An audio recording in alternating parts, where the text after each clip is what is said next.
Hi, welcome back to educator.com. This is the lesson on the digestive system.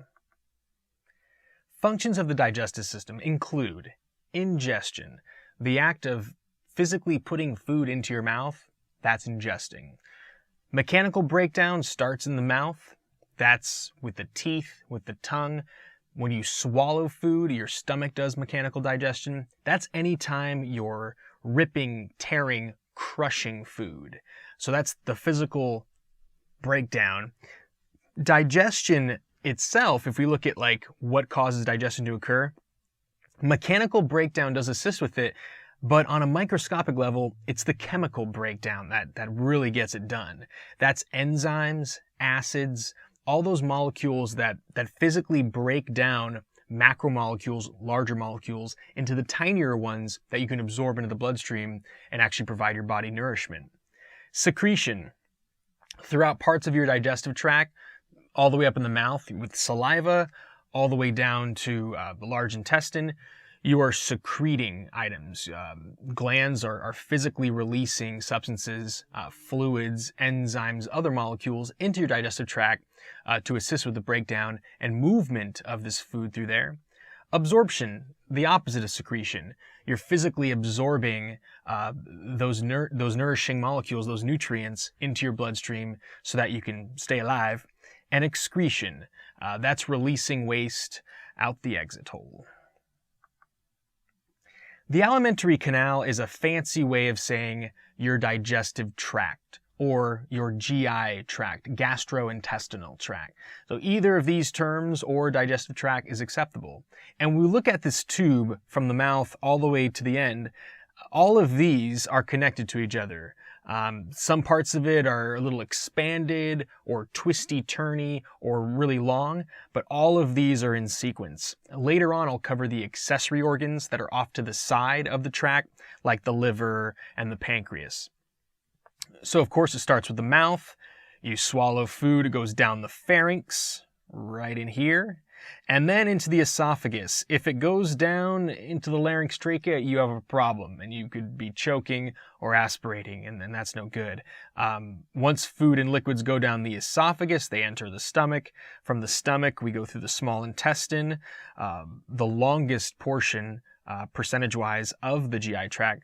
Then the large intestine, which is large in terms of width, not length, which is right here. Most of it is known as the colon. And then you get into the rectum and the anus. So we're going to start with the oral cavity, the mouth. The starting of the chemical digestion of food is definitely due to salivary glands. Even just seeing food on television or seeing a picture of food, smelling food, is going to initiate salivation. And you have 3 pairs of salivary glands for a total of 6. The parotid glands are in this region, in the kind of sides of the cheeks. The sublingual, that literally means under the tongue. We see those, some people can lift up their tongue and you can see these little holes and they squirt like little hoses. Those are the sublingual, under the tongue, salivary glands. And then submandibular, which are deeper and associated more with the mandible. There's this mandibular groove that's next to the back of the teeth where these particular salivary glands are rooted. And actually the majority of saliva comes from the submandibular glands and the rest of it from the parotid and sublingual. So of course salivary glands release saliva. So what's in saliva? Well, the vast majority of it is water, but what's the other 0.6%? You're looking at enzymes, antibodies, even white blood cells on occasion. But the enzymes are really what we're going to focus on. Amylase, salivary amylase is what we would call it, is one of the main ones. That breaks down larger carbohydrates into tinier ones like glucose, galactose, those monosaccharides. Lysozyme is an enzyme that actually helps keep the bacterial populations in your mouth at acceptable levels. Everyone has bacteria in their mouth. Even, using a really good mouthwash, you're not going to get rid of all of them. It's important to have some bacteria in your mouth. That's normal, but you don't want them to get out of control. Out of control bacteria is going to lead to infections like gingivitis, tooth decay, periodontal disease, things like that. So I misspoke. Lysozyme is an enzyme that helps keep that bacterial population in check. Your tongue has a lot to do with, of course, getting the food swallowed and to help break it down. As you chew, your tongue is a very strong set of muscles that work together. And I mean, over time, your tongue is so strong that you can actually end up moving your teeth in the long run if your tongue keeps pushing on them. Yes, the teeth have a lot to do with mechanical digestion, the physical breaking down of food products. Teeth are not technically bones. Their structure is a bit different than the bones of the body. I'm going to cover that in the next slide. And then last, the hard palate and soft palate. In this particular image, this sagittal cross-section straight through here, there's a little bit of German in this image, but here's the hard palate right here. That's a lot of it is actually the maxillary bones and the palatine bones. And then if you go posterior to there, you've got the soft palate, where that uvula hangs, that thing that looks like a little punching bag in the back of your mouth. The soft palate has a lot to do with swallowing, which we're going to get to in a bit. Teeth. So first we're going to start off with the anatomy of teeth. I'm going to start by mentioning dentin, and I'm going to erase, one sec, this right here. Because this image says dentine, but you actually see the word dentin much more often. So dentin is a lot of the mass of a tooth, and that is not quite on the superficial level like enamel. It's a bit deeper. Dentin is similar to bone, but the reason why you wouldn't consider it bone is, unlike your skeletal bones, there are no cells in dentin. There are, if you look at any bone of the body, there are cells that help regulate what's going on in your bones and help produce additional bone matrix over time. But dentin doesn't have cells in it. Superficial to dentin, you have what's called enamel. Enamel is the hardest biological substance in the human body. There's nothing else in your body that is harder than this. And that's important for protecting the outside of your tooth. Not just the mechanical wear and tear on teeth, but the acidic substances that enter your mouth. If it wasn't for the enamel, you'd be getting much more of a wearing away of these tissues deeper in the tooth. Over time, enamel can wear away. Eating too much acidic food, chewing on things that are way too hard too often can damage your enamel. I've actually lost some enamel in my teeth because I tend to grind my teeth in my sleep. I don't do it as much as I used to. I wear a mouth guard now, but over time, that's additional wear and tear that you don't want. Deeper to the dentin is where you get into the pulp layer, and the pulp is where you're going to find the nerves associated with teeth and blood flow into the tooth. So as you can see, there are tiny little arteries and veins, capillaries associated with each tooth. And there's also nerves associated with the pulp. And yes, here are the roots of the teeth. Depending on what tooth we're looking at, the amounts of roots can vary. Some teeth only have one root, some have 3 or even 4 roots. Cementum is a structure that helps keep the tooth anchored in the gum, or the gingiva is the other term for the gums. So if it wasn't for cementum, the chances of losing an adult tooth would be drastically increased. So thank you to cementum, which is kind of like cementing the tooth in place. And yeah, here is the bone that the tooth is anchored in. So that bone is either going to be the mandible or the maxillary bones. And yes, there are nerves associated with every tooth as well. The crown is what emerges out from the gum of the tooth. And yes, when you look at like teeth in a baby versus teeth in an adult, babies get their deciduous teeth, also called milk teeth or baby teeth, depending on who you talk to. Deciduous means falling out, like deciduous trees lose their leaves in the fall. Same meaning. So yes, those baby teeth are supposed to fall out.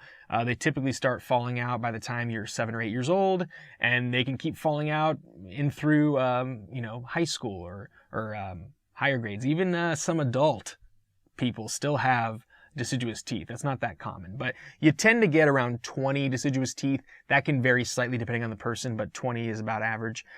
By the time you're an adult and you've lost all the deciduous teeth and you've gained your what are supposed to be permanent adult teeth, you should have 32. Now that number can vary as well because I no longer have 32 adult teeth. I actually got some of my teeth removed, which I'm going to get to in a moment. Incisors are the ones that are right up front here. So 4 incisors, the 2 big ones here and the 2 that are right under them. Incisors tend to have 1 root. And they tend to have that structure that's kind of broad and flat. And so when you bite on something that you're sticking in your mouth, incisors are going to be the first to make contact typically. Cuspids, also known as canine teeth, you have a total of 4 of them, if you count top and bottom.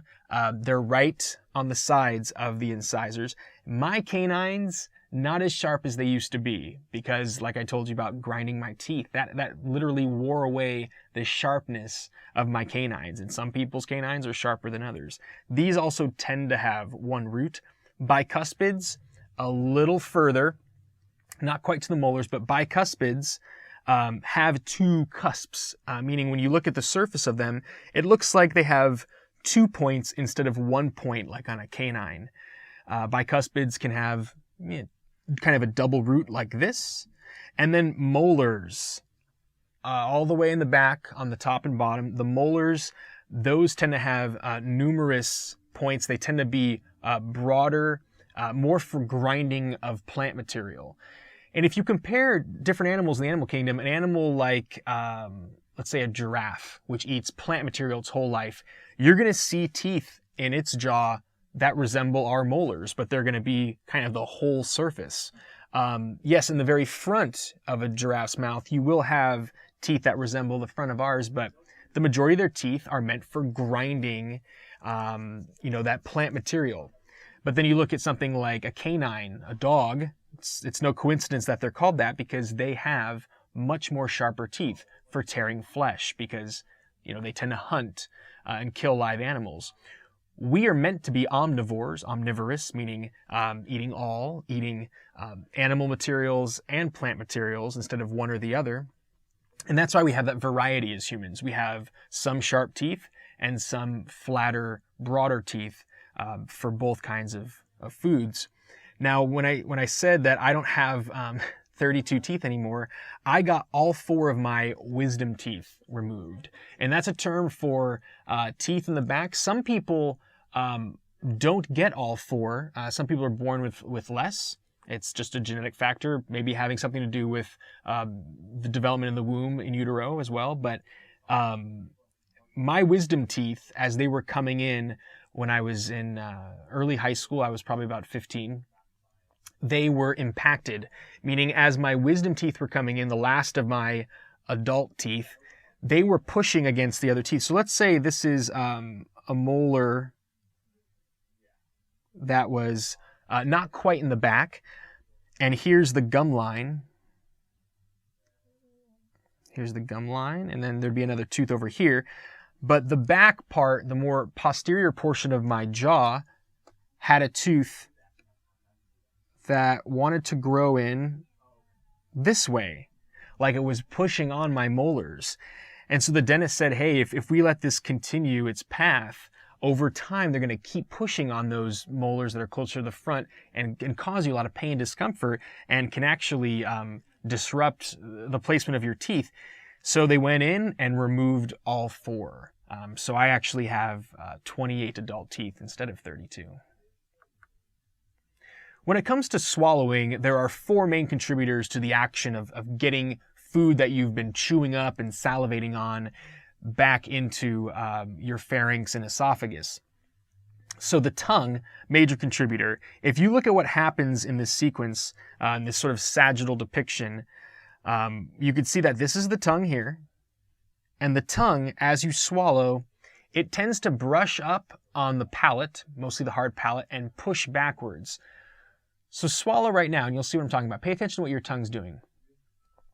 So I just felt it do that. It just kind of brushed back, and it makes this action that physically pushes that bunch of food that you've been eating or the liquid you've just put in your mouth back down your pharynx. The pharyngeal muscles, as you swallow, you can feel that there are muscles located in here that also tend to move parts like the soft palate and the epiglottis. So the soft palate is right back here. You can see that it does move as you push a bolus of food backwards. The soft palate kind of kicks up to provide that clump of food. It's called a bolus, B-O-L-U-S, to move back. The epiglottis also makes an action. Every time you swallow, you can feel your larynx kind of arch up and back. The epiglottis, this little flap right here, closes on top of the glottis, and you can see that here. If it wasn't for this epiglottis closing, this food bolus could potentially go through the glottis and into the larynx and trachea. That would be no good. You want it to go through that posterior passageway, the esophagus, down into the stomach. Speaking of esophagus, here they label upper esophageal sphincter. That's the kind of muscular doorway to the top of the esophagus. In British English, there's an O in front of esophagus. In American English, there isn't. One of the many differences between those two forms of English. But this is the step-by-step process that happens when you swallow a chunk of food. And you notice that once that food has gone past the glottis, once that swallowing action is over, the epiglottis will come back up, allowing you to breathe adequately in and out until you swallow again. And the amount of time it takes for food to get all the way down the esophagus and in the stomach, about 9 seconds. It certainly depends, but that's an average. When we look at the esophagus here is a hollow muscular tube, approximately 25 centimeters long, and at its widest portion, about 2 centimeters wide. Moves food into the stomach through peristalsis. Peristalsis in general is a wave-like muscular contractions. So any tube that has a muscular lining that needs to move something through it in your body, and it's usually not conscious voluntary control. It's sort of an unconscious thing, involuntary, that moves food through, or in other cases, when we look at the internal female anatomy, peristalsis happens in the fallopian tubes to help move an egg through to eventually meet sperm. But in this case, we're talking about moving food from after the swallowing action down to the stomach. Once you swallow, your voluntary control is done, right? I can't physically move it faster down my esophagus or physically move it into my stomach more quickly. It happens naturally. So that action is called peristalsis. And there are these wave-like muscular contractions that move food down. No absorption happens in the esophagus. Yes, items are secreted. There are lubricating secretions into the lumen, the space in the esophagus, to help ease food down.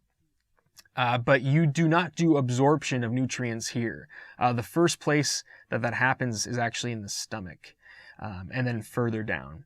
The major layers, in general, when we look at the digestive tract, there are 4 major layers. You see 3 significant layers here, and I'll mention the 4th layer in a moment. But the innermost layer or deepest layer of the esophagus is the mucosa. So think of mucus, that secreting stuff.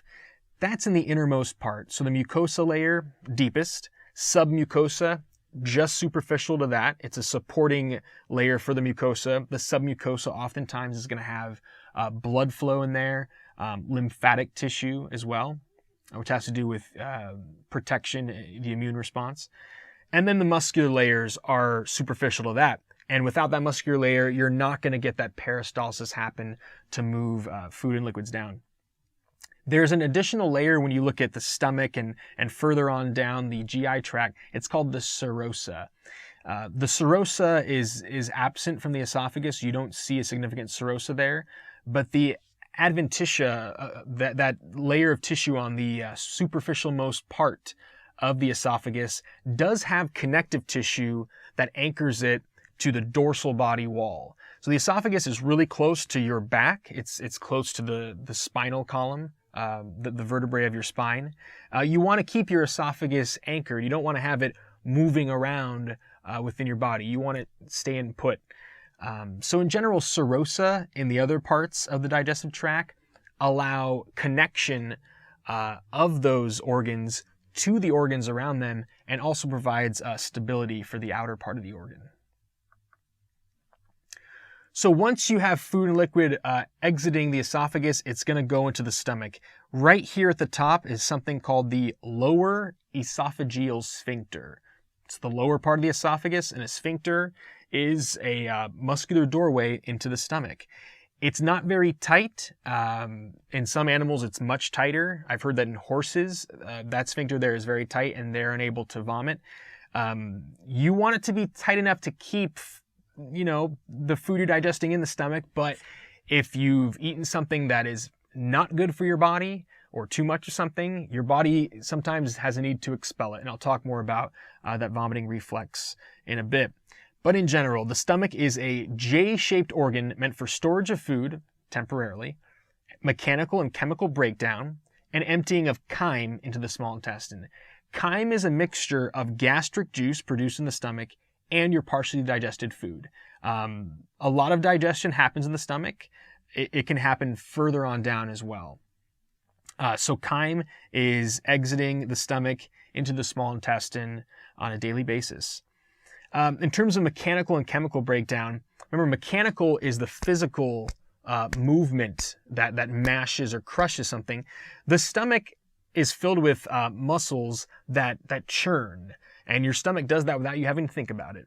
Of course, a lot of chemical breakdown happens in the stomach as well through gastric secretions, and that word gastric always means stomach.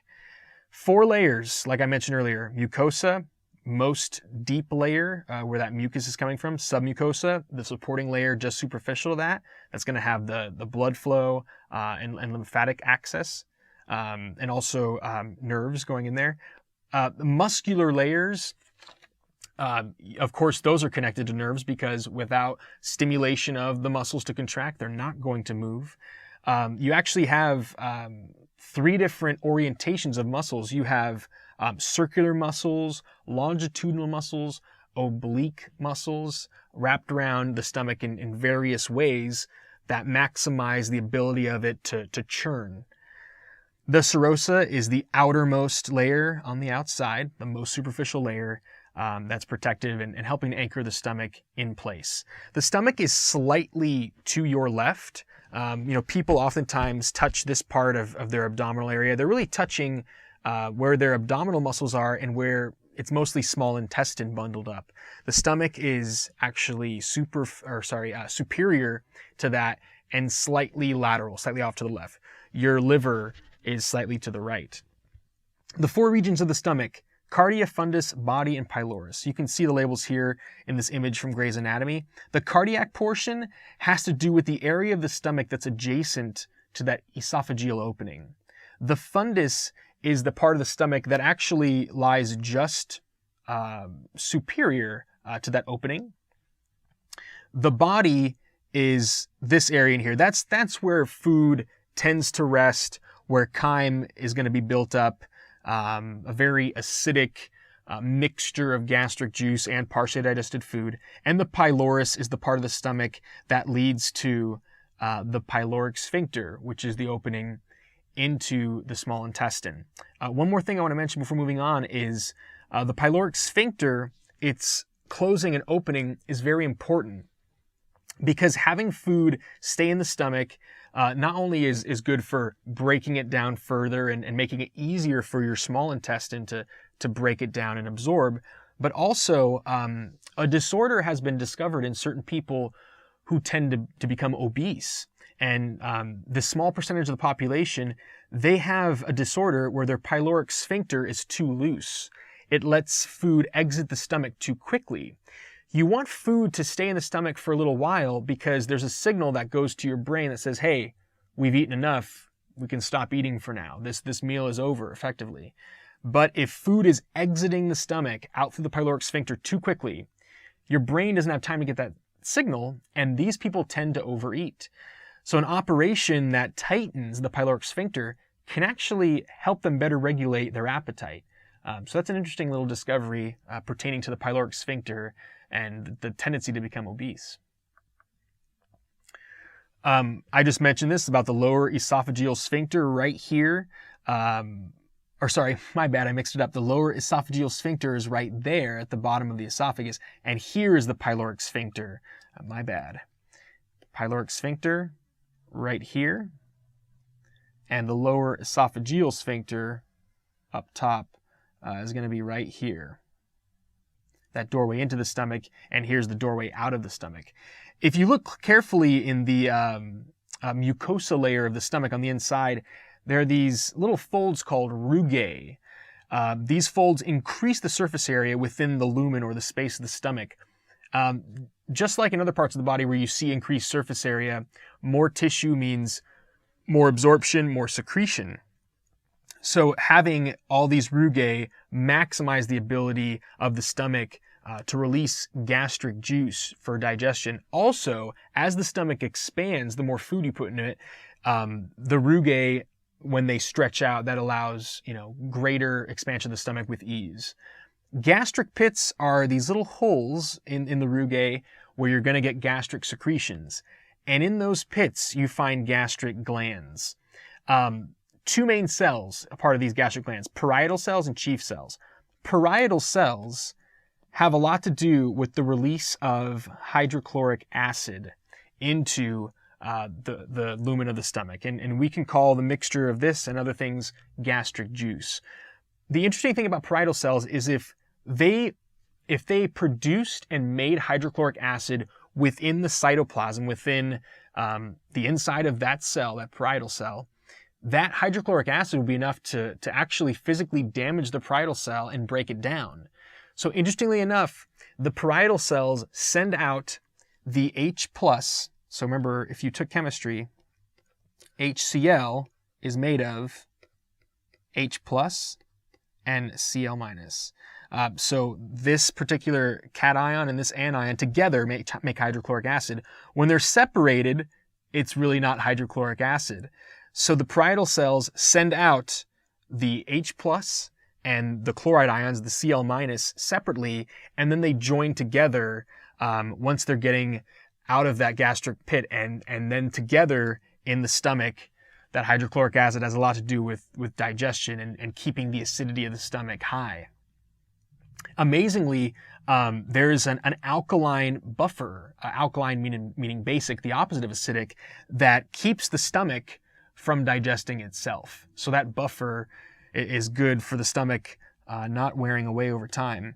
And then when we look at chief cells secrete a substance known as pepsinogen, and then the pepsinogen is broken down into pepsin because of the high acidity of the hydrochloric acid. Pepsin is an important part of gastric juice for digesting proteins, getting them broken up into little bits of amino acids that are eventually going to be absorbed primarily by the small intestine. The stomach does some absorption, of course, but the main absorber doing the majority of the absorption for the digestive tract is the small intestine. Gastrin is one of those hormones that has a lot to do with the functionality of the stomach. Ghrelin is a hormone that you actually didn't read a lot about or hear a lot about in older anatomy textbooks. When I took anatomy early on in my education, I didn't hear about this ghrelin hormone, but there's more and more research these days into what this does. This is a hormone released by the stomach that tells the brain, hey, we're hungry or we're not. The more ghrelin that's released, the more the brain feels, oh, we're hungry, we need to eat. Once food enters the stomach and the stomach has expanded enough, the amount of ghrelin is reduced, and then you don't feel as hungry. After the stomach is the small intestine. It plays a key role in digestion and absorption. So there is further breakdown that happens here, but a lot of absorption going on as well. The small intestine, amazingly, if you were to stretch it out, ends up being about 18 feet long, sometimes 20 feet long in the average person. And that is longer than the tallest person who ever lived times 2. So that's amazing to think about, that there's that much intestine bundled up right here. And there's connective tissues keeping it kind of tied to itself in that little bundle. There are 3 main segments of the small intestine: the duodenum, the jejunum, and the ileum. And this is in order from this part being adjacent to the stomach to this part being adjacent to the large intestine. Once again, peristalsis. the muscular lining in the small intestine is going to help move that chyme from the stomach all the way through that 18 feet length, eventually into the large intestine. 4 layers as before. So those 4 layers of the stomach, the mucosa, submucosa, muscular layer, and serosa, you would find those in the small intestine as well. We're going to focus on the mucosa and what that lining looks like. If you were to take a cross section through the tube of your small intestine and look down it, like you were looking down a barrel, you would see these little finger-like projections called villi. And here's the lumen, that's the space right in there, but each of these is a villus.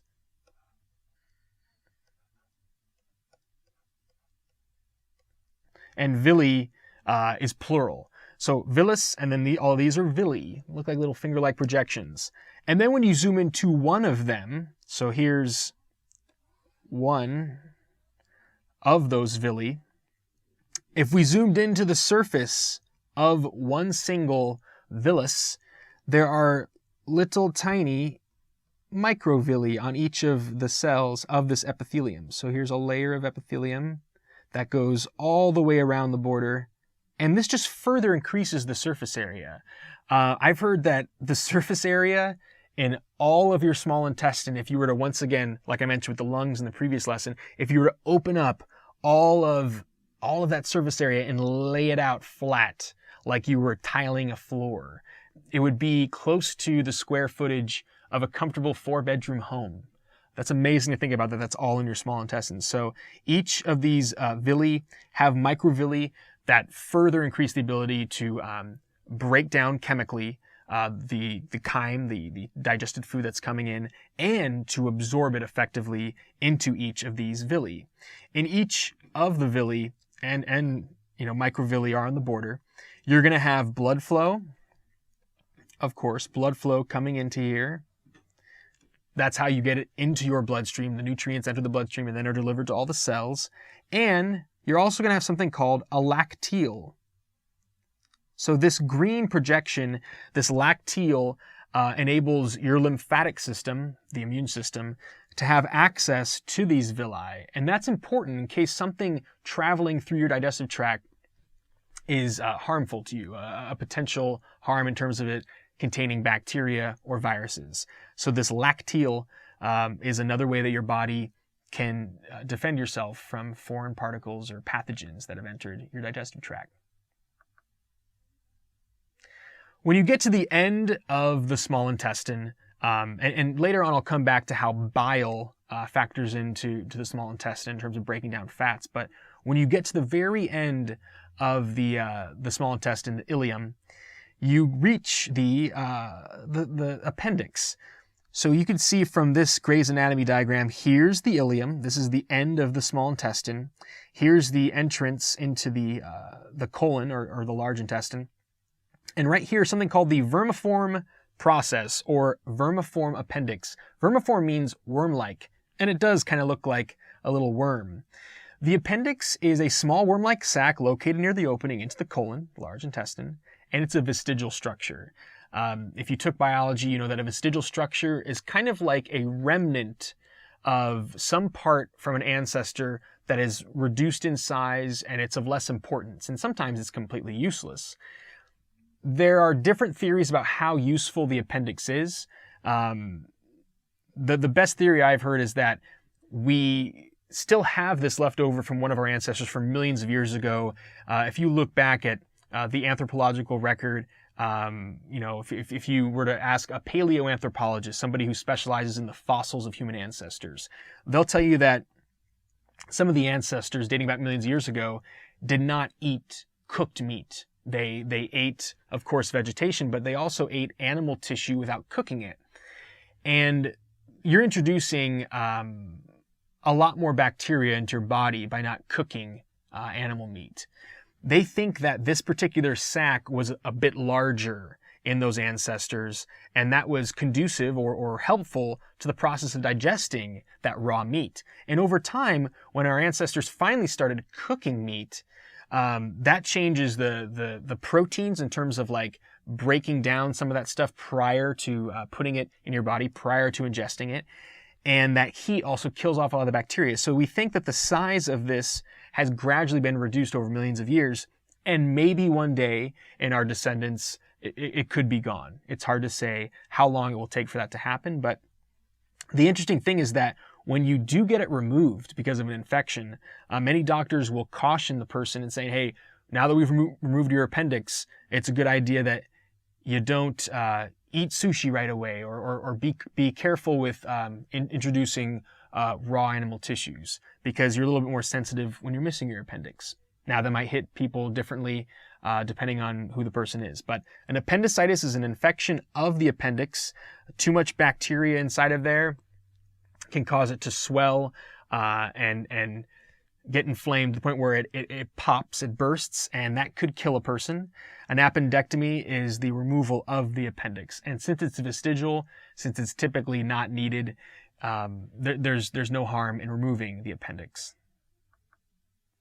The large intestine begins right here, and it kind of loops around where the small intestine is located, right in the middle here. It includes the cecum, which is this initial part right here, and then the colon segments. It's for the reabsorption of water. It really makes your feces, your waste, solid. And hey, that's why I say here, formation of solid feces is the primary function, because when you get diarrhea, that means that your large intestine is not doing the job it should be doing of sucking water out of the lumen and making feces solid. Diarrhea is excessively watery feces. It's uncomfortable, you don't feel good, and that's usually because some bacteria or virus is inhibiting your large intestine's ability to do its job. Beyond that, other nutrients are absorbed in the large intestine. So it's not just absorbing water out of it. Some nutrients are absorbed in the large intestine, but far less than in the stomach and the small intestine. The four regions are the ascending colon. So since this is rising up on the right side of your body, ascending. Transverse, it goes across horizontally, right under where the liver is and the stomach. The descending colon right here, it descends, it physically moves down. And as you move through these segments, more and more water has been sucked out of it, at least that's what's supposed to happen, to the point where when you get to the sigmoid colon, kind of this S-shaped curve, by the time you get to the rectum, where feces is stored, hopefully it's solid feces ready for excretion. So the rectum and anus. The rectum is that last 15 centimeters of the digestive tract right in here. Here's that sigmoid colon. And it's for storage of feces. Storage of feces, in terms of evolution, dates back to having a planned, intentional disposal of your feces in certain areas to mark your territory. And also, you don't want to be constantly letting go of waste, because a predator who's trying to hunt you will better be able to track you. So the timed elimination and control of when feces is released dates back to that. So the storage of feces happens in the rectum, and eventually you get down to the anus, that muscular doorway where feces is expelled through. So yes, the anus, exit of feces happens there. There's two anal sphincters, two sets of muscular doorways. The internal anal sphincter, a little bit deeper in terms of being internal in your body, is involuntary. You have no conscious control over it. So as the rectum fills up, you're going to get a loosening or relaxing of that internal anal sphincter in response to the crowding of feces in this area, because once it gets too full, time to let it go. You do have control over your external anal sphincter. So when someone is, actively, trying to hold in feces, they are contracting the external anal sphincter, and the relaxing of that is going to obviously let feces through. Hemorrhoids happen when there's too much irritation of the blood vessels that are around the rectum and the anal region, and that causes dilation or swelling of those blood vessels. And as hard feces move past them, or as they're pushed past forcefully, it causes bleeding. So these enlarged blood vessels bleeding, not very comfortable, not very healthy in the long run. The way that you can minimize the occurrence of hemorrhoids and bleeding in that region, get a lot of fiber in your diet. Fiber helps keep your feces a little softer. Really hard feces tend to happen when you don't eat as much plant products, when you don't eat as much fiber rather, and the meat content of your diet a little too high. That leads to really hard feces, which rub on these walls much more. Also, drinking more water is going to help, and not pushing when you're on the toilet. Pushing on the toilet is going to irritate the walls of this part of the digestive tract, make it more likely that you're going to develop hemorrhoids and that bleeding will happen. Oh, by the way, hemorrhoids can be removed surgically, but that's typically not done unless they're really, really severe. If you do have hemorrhoids, see a doctor. They will test to make sure that that's all it is, that it's just hemorrhoids, because blood in your stool, in your fecal matter in the toilet, could be a sign of colon cancer. So definitely get that checked out. They'll do a colonoscopy, which is where they actually move a camera up through the large intestine to see if there are growths, polyps, and they'll take tissue samples of them to see if they are cancerous. So now that we've covered the digestive tract, the GI tract or alimentary canal, we're going to talk about the accessory organs that are kind of off to the side but are very important in digestion. The liver is one of them, the gallbladder tucked right underneath it, this little green sac, and the pancreas, kind of hidden in this image because it's a little bit behind the stomach, a little bit behind the large intestine, but there it is right there, that yellow organ. So the liver, this is the first slide on the liver.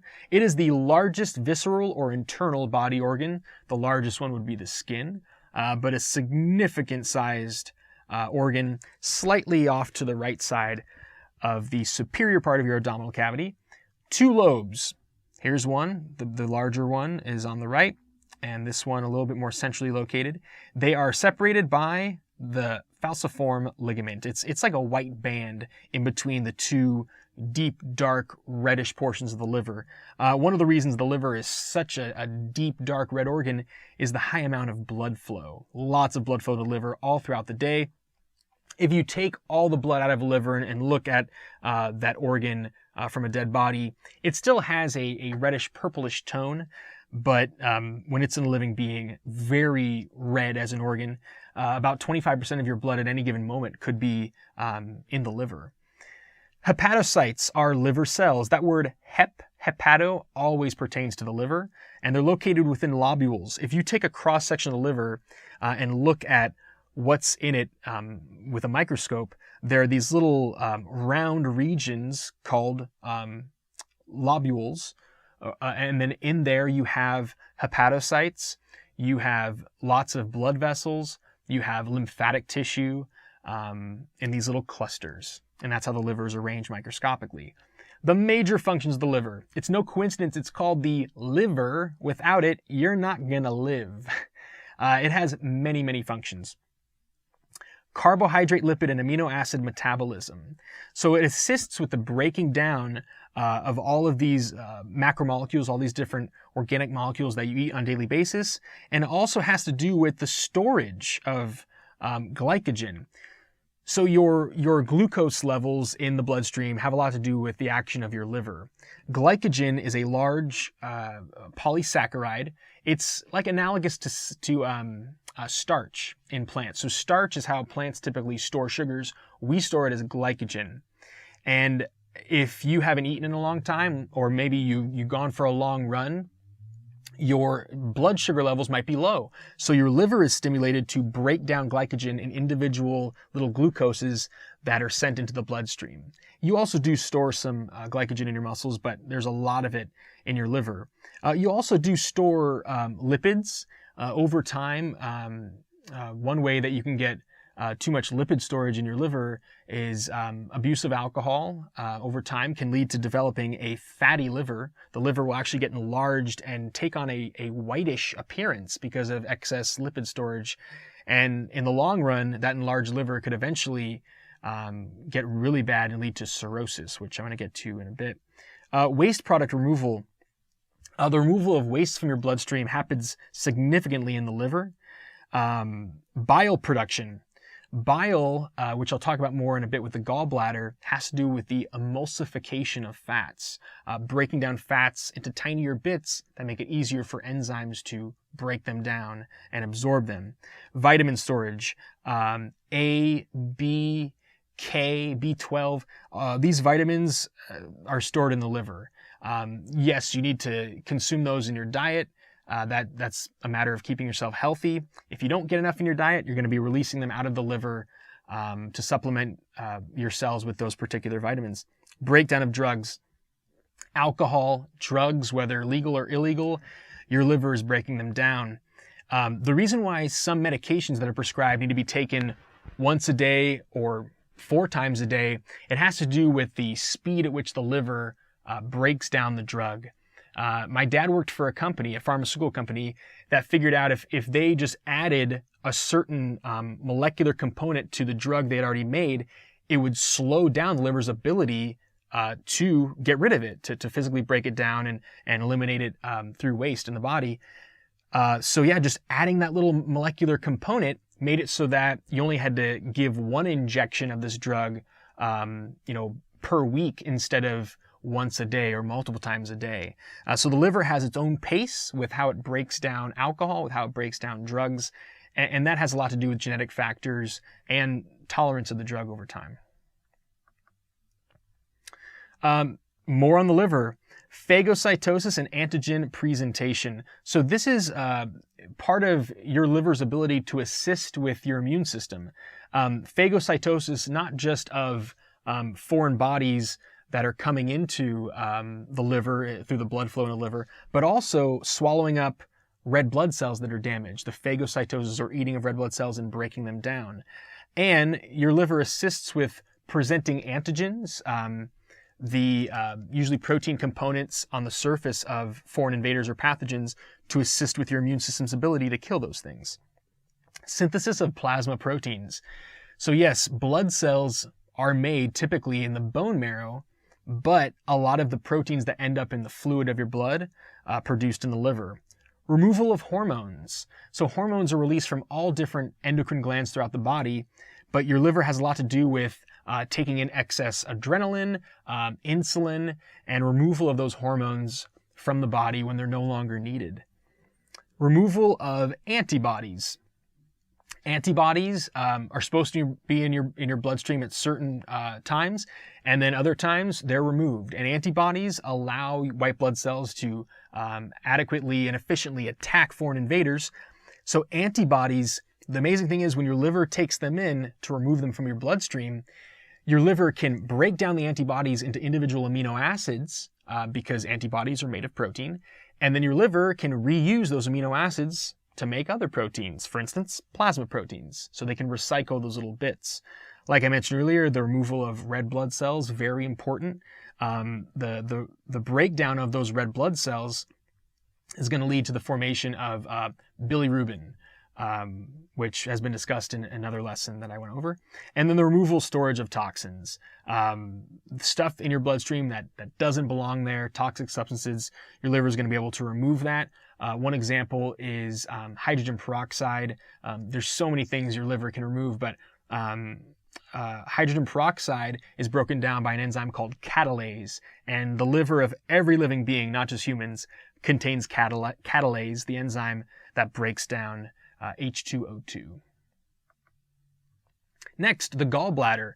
Gallbladder stores bile. So the liver produces bile and then sends it to the gallbladder. And that is located just inferior to the liver. So here is an inferior view from underneath the liver. You can see that there are these hepatic veins. Remember, hepatic means of the liver. These veins that are helping to take blood from the liver to go back to the heart. And here's the inferior vena cava. That's the major vein that's going back to the right atrium.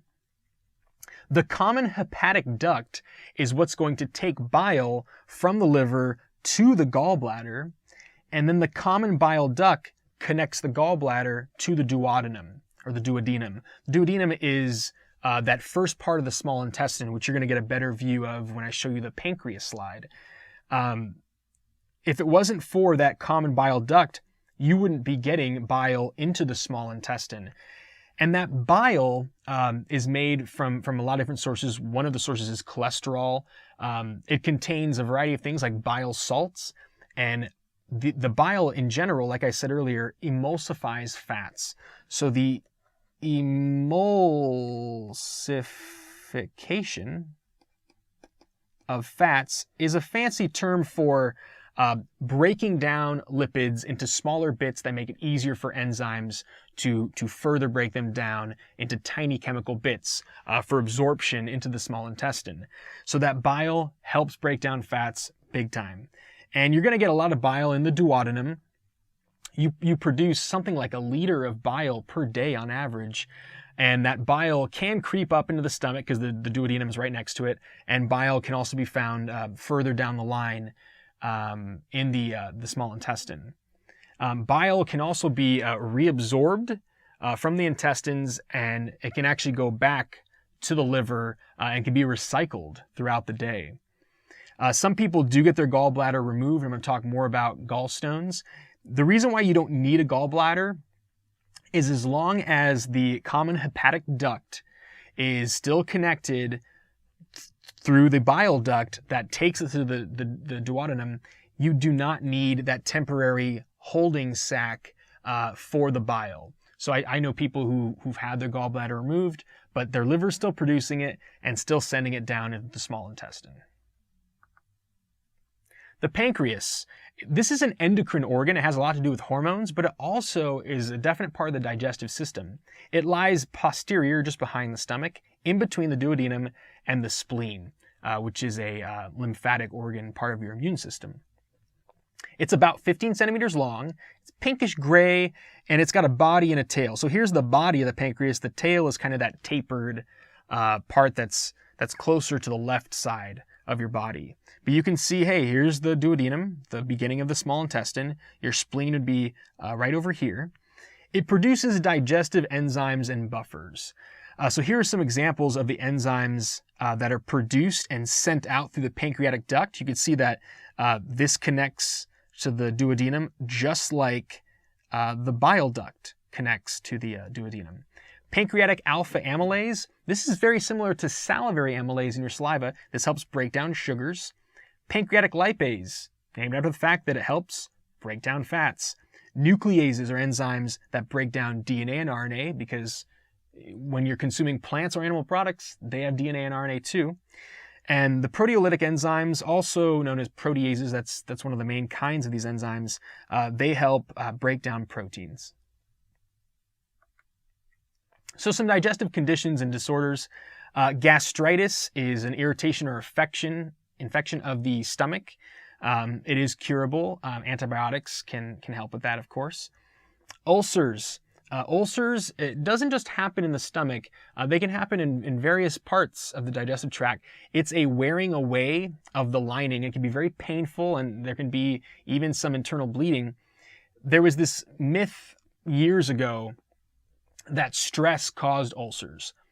Stress can lower the effectiveness of your immune system, and that can make an ulcer more likely to happen. But it's not the direct cause. There actually is a kind of bacterium that's been linked to the causing of ulcers. And it's pylori. Pylori is in the name. I'll post later on about the specific name of it, but there is a kind of bacterium that is the root of causing ulcers, and antibiotics can get rid of it. Gallstones. Oh, it's H. pylori. I just remembered it. H. pylori. That causes ulcers. Gallstones. If there is a inability of getting bile salts out of the gallbladder and into the small intestine effectively, you get this backup, and the buildup of the bile salts leads to the formation of stones.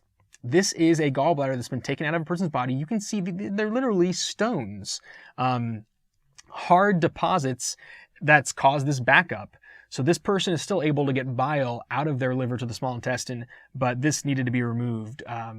The backup and inability of bile to go from the liver to the small intestine can be a problem. Cholera is an infection that causes massive diarrhea and massive fluid loss.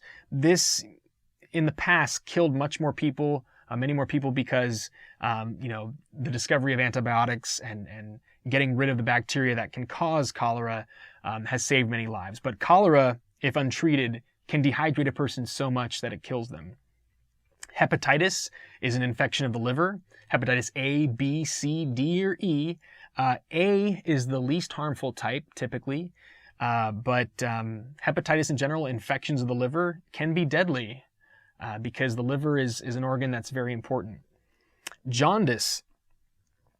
The inability of the liver to regulate the amount of bilirubin in the bloodstream can lead to jaundice. So when this bilirubin molecule is throughout the body way too much, the buildup of it in the skin and even in the eyes causes this yellowish kind of appearance. And you could see from this particular image, this guy, his scleras are even yellow, the whites of his eyes. And yeah, depending on your skin tone, the yellowness or yellowishness of the skin is going to be more apparent. I found that my aunt, who's a nurse in a neonatal unit in a hospital, she said that babies who have jaundice right after they're born, they found that if they put heat lamps on them, that actually can help get rid of jaundice fairly quickly, actually.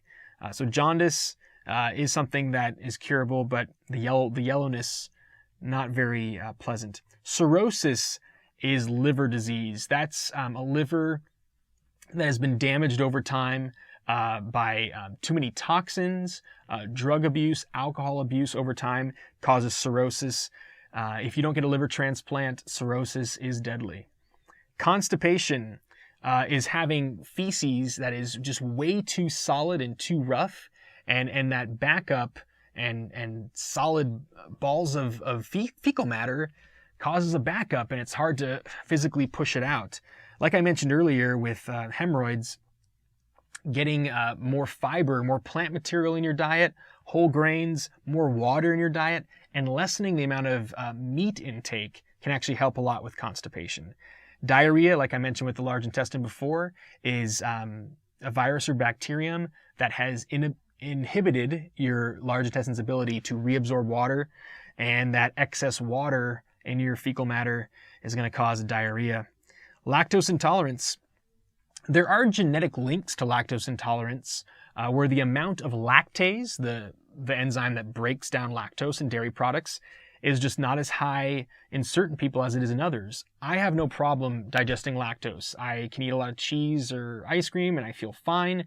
I don't notice any negative effects when I go to the bathroom, but some people do. Some people, it just takes a little bit of cheese, ice cream, or milk, and then they have that uncomfortable sensation in their GI tract, and then they notice trouble on the toilet with that. There are medications that can assist your body's ability to break down lactose. There are pills that you can take to help with lactose intolerance. And then gingivitis, the gum disease known as gingivitis, is a gum infection. The gingiva is a technical term for your gums. So not brushing your teeth adequately, not flossing, can lead to gingivitis. Periodontal disease is another example of a disease that's going to impact your teeth, and you're more likely to lose your teeth if that's untreated. Brushing your teeth twice a day and using floss is going to minimize the chances of getting gingivitis. You don't want to get that. It's going to give you typically really bad breath, a very unattractive appearance in terms of your oral health. And this is actually, from what I've heard, the most common bacterial infection on planet Earth. Because if you look at populations around the globe, various people are not keeping their mouth as clean as they could. They may not have access to a toothbrush or toothpaste or dental care. So gingivitis, a very common mouth infection and very common bacterial infection in general. Thanks for watching Educator.com.